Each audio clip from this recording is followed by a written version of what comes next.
Hi friends, എല്ലാവർക്കും പുതിയൊരു വീഡിയോയിലേക്ക് സ്വാഗതം. ഇപ്പോൾ മാങ്ങയുടെ സീസൺ ആണല്ലോ, അതുകൊണ്ട് വളരെ എളുപ്പത്തിൽ തയ്യാറാക്കാൻ പറ്റിയ ഒരു മാങ്ങ അച്ചാറിൻ്റെ റെസിപ്പിയുമായിട്ടാണ് ഞാൻ വന്നിരിക്കുന്നത്. ഞൊടിയിടയിൽ ഒരു 5-6 മിനിറ്റിനുള്ളിൽ തന്നെ നമുക്ക് ഈ അച്ചാർ റെഡിയാക്കിയെടുക്കാം. വരൂ, നമുക്ക് ഒട്ടും വൈകാതെ റെസിപ്പിയിലോട്ട് പോവാം.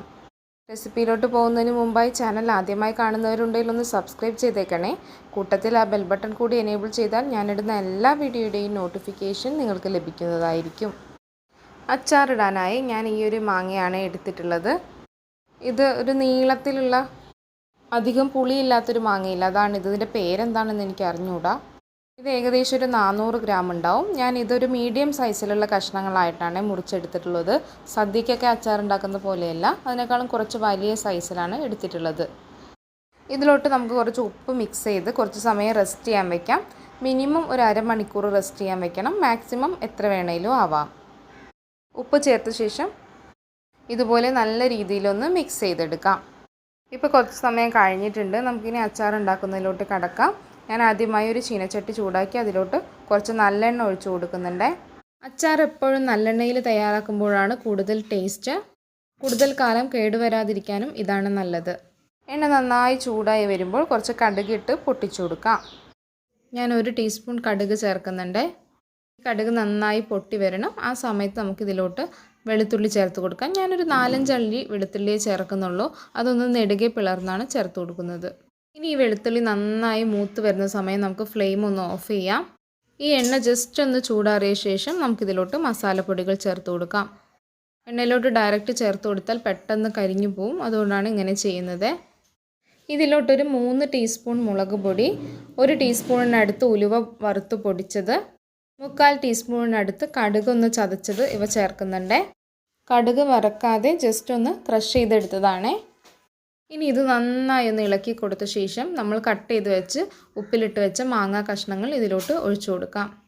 അതിന് മുൻപായി കുറച്ച് കായപ്പൊടി കൂടി ചേർക്കുന്നുണ്ട്. ഒരു 1/2 ടീസ്പൂണിനടുത്ത് ചേർത്താൽ മതിയാകും. ഇതിലോട്ട് ഒരു പിഞ്ച് ഉപ്പും കൂടി ചേർത്ത് കൊടുക്കാം. ഇനി നമ്മുടെ മാങ്ങാ കഷ്ണങ്ങൾ ഇതിലോട്ട് ഇട്ട് കൊടുക്കാം.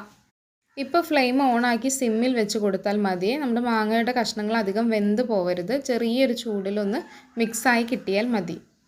ഇങ്ങനെ അച്ചാറുണ്ടാക്കുമ്പോൾ മാങ്ങാ കഷ്ണങ്ങൾ കുറച്ച് ക്രഞ്ചിയായി കിടക്കുന്നതാണ് ടേസ്റ്റ്, അതുകൊണ്ട് കൂടുതൽ വേവിക്കരുത്. ഈ സമയം നിങ്ങൾക്ക് ഉപ്പ് ചെക്ക് ചെയ്ത് നോക്കി ആവശ്യമെങ്കിൽ ചേർക്കാം കേട്ടോ. പുളി കുറവുള്ള മാങ്ങയായതുകൊണ്ട് ഞാനൊരു 2-3 ടീസ്പൂൺ വിനീഗർ കൂടി ചേർക്കുന്നുണ്ട്. നല്ല പുളിയുള്ള മാങ്ങയാണെങ്കിൽ അതിൻ്റെ ആവശ്യമില്ല.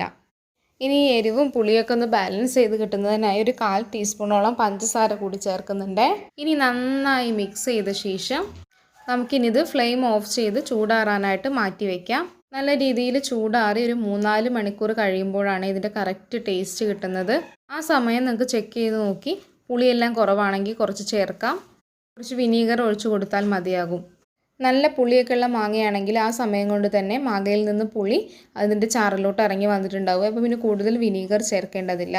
അപ്പോൾ നമ്മൾ നേരത്തെ തന്നെ ഒരുപാട് വിനീഗറൊക്കെ ചേർത്ത് കഴിഞ്ഞാൽ ഓവർ പുളിയായി പോകും.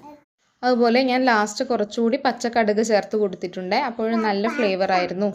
എല്ലാവരും ഇതുപോലെ തയ്യാറാക്കി നോക്കി ഫീഡ്ബാക്ക് കമൻ്റായിട്ട് അറിയിക്കുമല്ലോ. റെസിപ്പി ഇഷ്ടപ്പെട്ടാൽ ലൈക്ക് ചെയ്യാനും ഫ്രണ്ട്സിനും റിലേറ്റീവ്സിനൊക്കെ ഷെയർ ചെയ്ത് കൊടുക്കാനും മറക്കല്ലേ. കൂടാതെ ചാനൽ ഇതുവരെ സബ്സ്ക്രൈബ് ചെയ്യാത്തവരുണ്ടെങ്കിൽ സബ്സ്ക്രൈബ് കൂടി ചെയ്ത് സപ്പോർട്ട് ചെയ്യൂ. വീണ്ടും പുതിയൊരു അടിപൊളി റെസിപ്പിയുമായി കാണാം. താങ്ക്